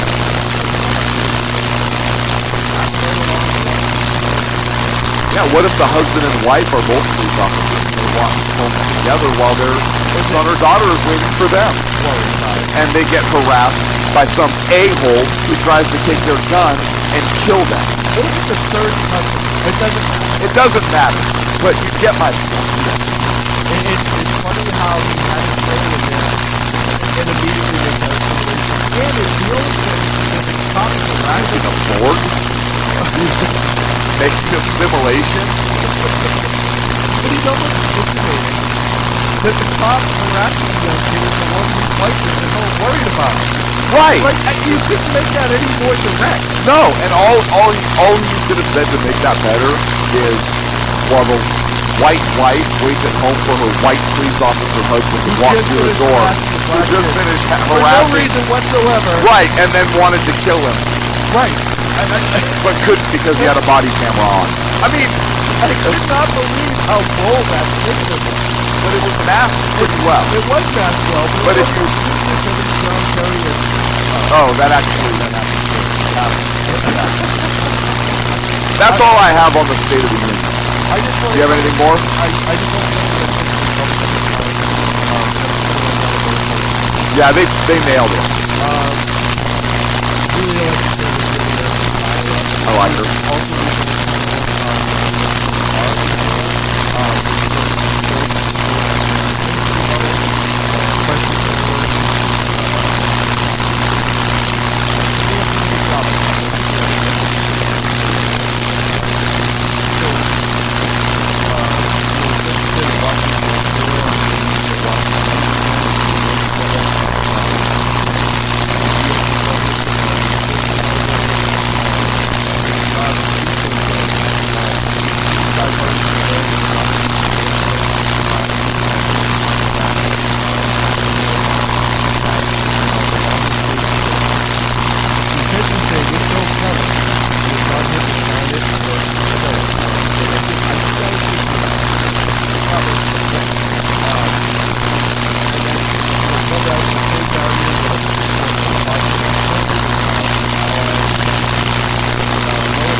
No, I'm just saying. Oh, I thought we were voting. Oh, all in favor? So we mentioned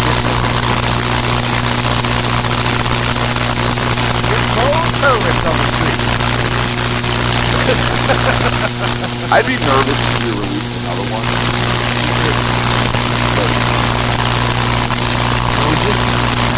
Wait, we did.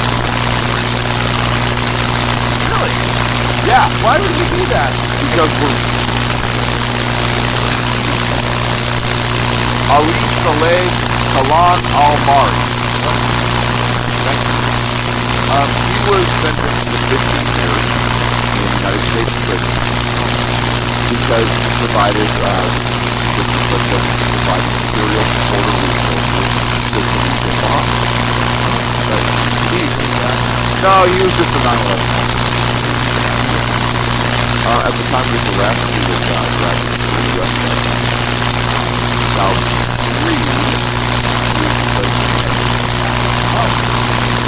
2008, U.S. court ruled that he was entitled to a federal hearing. Next year, he pled guilty, and his sentence was 15 years. So 2015, right? Right? No. Oh. Well, let's go back then to his original.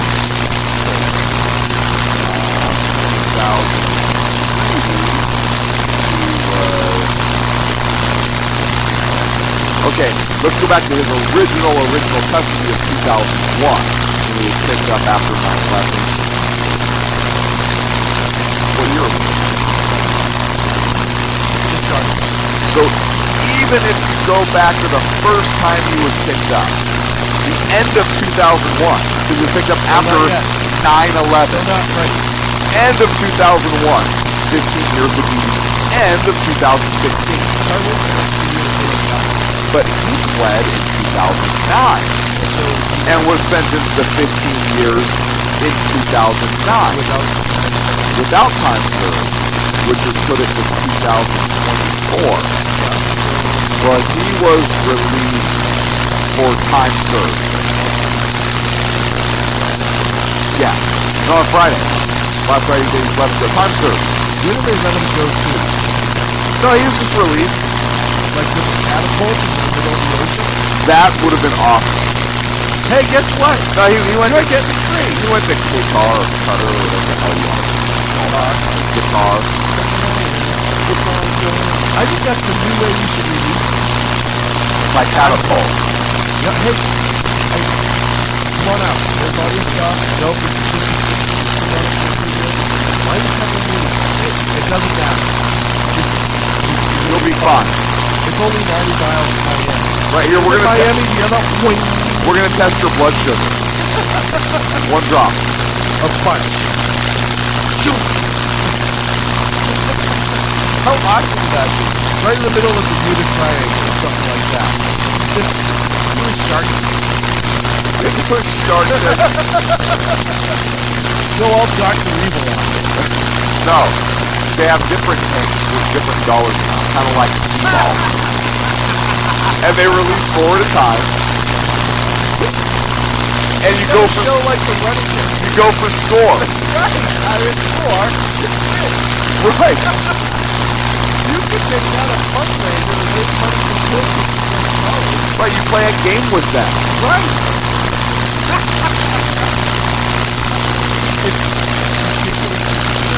So, it's funny, the beach of the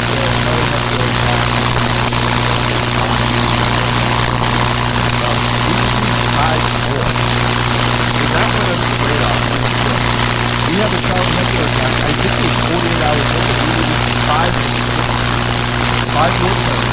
Another one now. We released 5 last month. Scheduled for and I don't understand what the fuck Oh, they went to the car. Really? I don't know if you remember them, but the 9/11 Guitars, they sound so nice. Drama. Nice place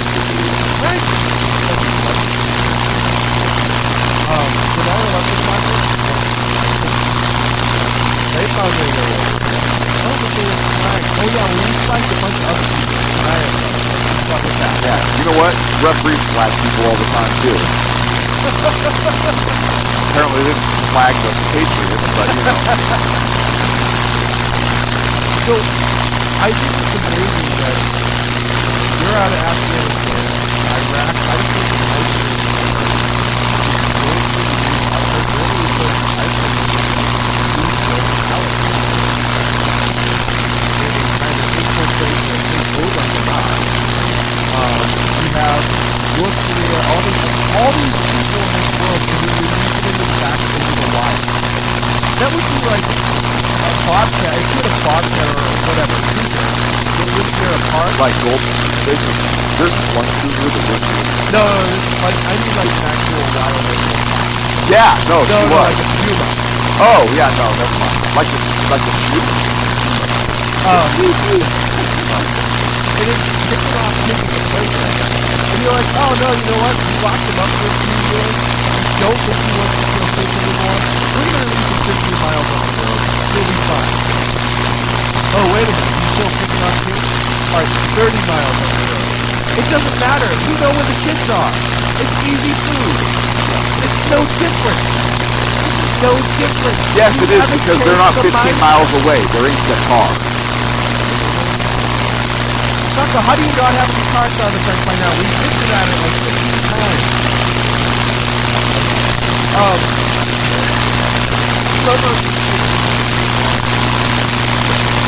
Again, this will be back to life.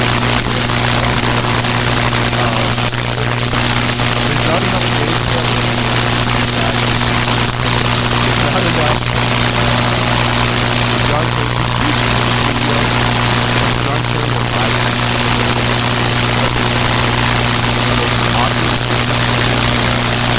Where like Kerry unzipped his pants. He might as well have. Right.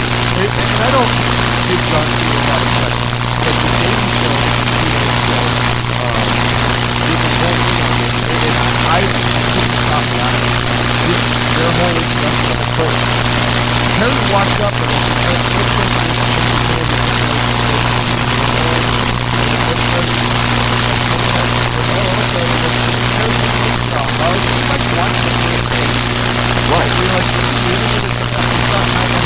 You know what it was? It's like if the French were the doctor. Let's talk politics. And Kerry was getting checked out and he ran his fingers through it. Right.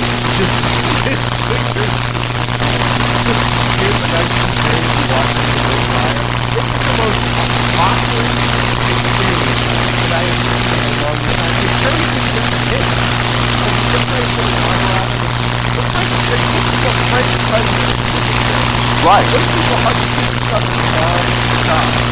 This is a French thing to do. The reason why French kids originated out of France is because of the business. Right. And you didn't want to touch French stuff.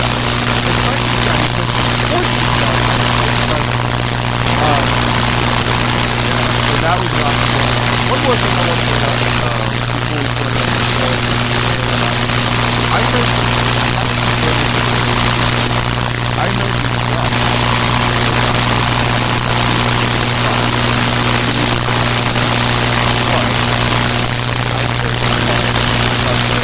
criminals. We call them criminals. And I actually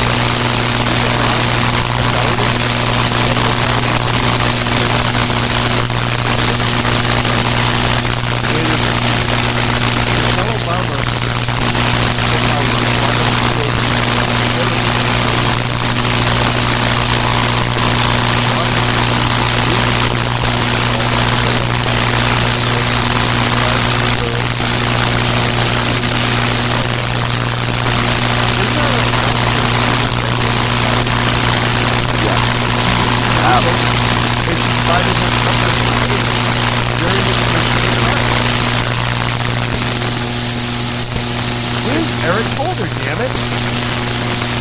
In France. Did I or you, we'll play a soccer game, lodge a single complaint against the first lady for harboring a betting against her? I wonder if you can do that on the Sunday. Is there any lawyer that email me, Sean at SHRmedia.politics. Taco, the radio science People love you. If I do it, it's just racist. You are racist. I am not a racist. I'm not even a racer. This is true. He's not unless you're talking about like hot dog eating. Right. Oh no, I'll or pie eating. Pie eating, hot dog, watermelon eating. I'm good with all of it. You've never seen the watermelon eating? I have. I watched you. Remember? Exactly. I didn't know that you were supposed to eat the portions of it and split it up. I thought I had to eat the whole thing next time. It was awesome. But I won. Oh well, yeah, you ate it in one swallow. Rectum first. Rectum? Damn, Nick killed him. Folks, it's been a great show. Thank you so very much. Thank you to Jason Miller and Orleans Hero for carrying the show. Make sure you check out tomorrow. He invited, here it is, on the Gateway 100. Able to purchase the show. The show is provided by the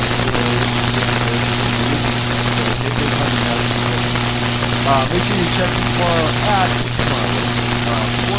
5 p.m. We have no report followed by the Schedule 1 itself. Thursday, at 11 a.m. We have no report. And Friday, we believe 4 p.m. to this other show followed by another report and shooting right along that evening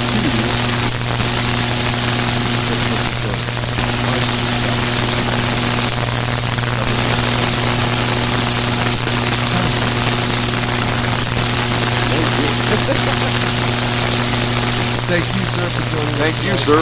Taco, as always, thank you for all the hard work you do to try to show the late.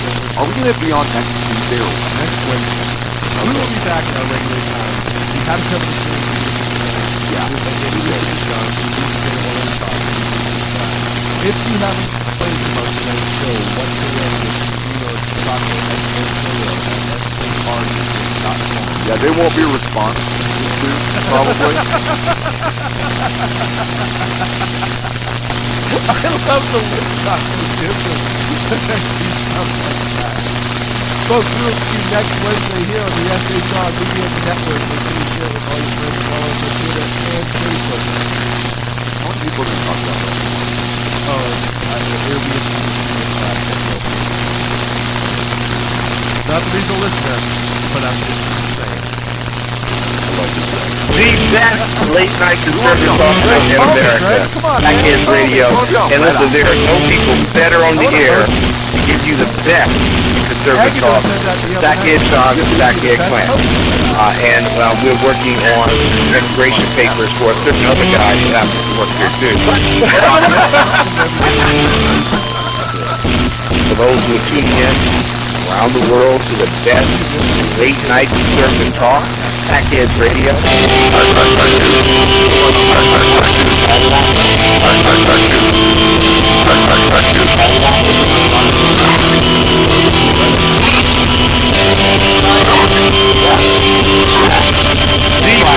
Late night conservative talk show in America.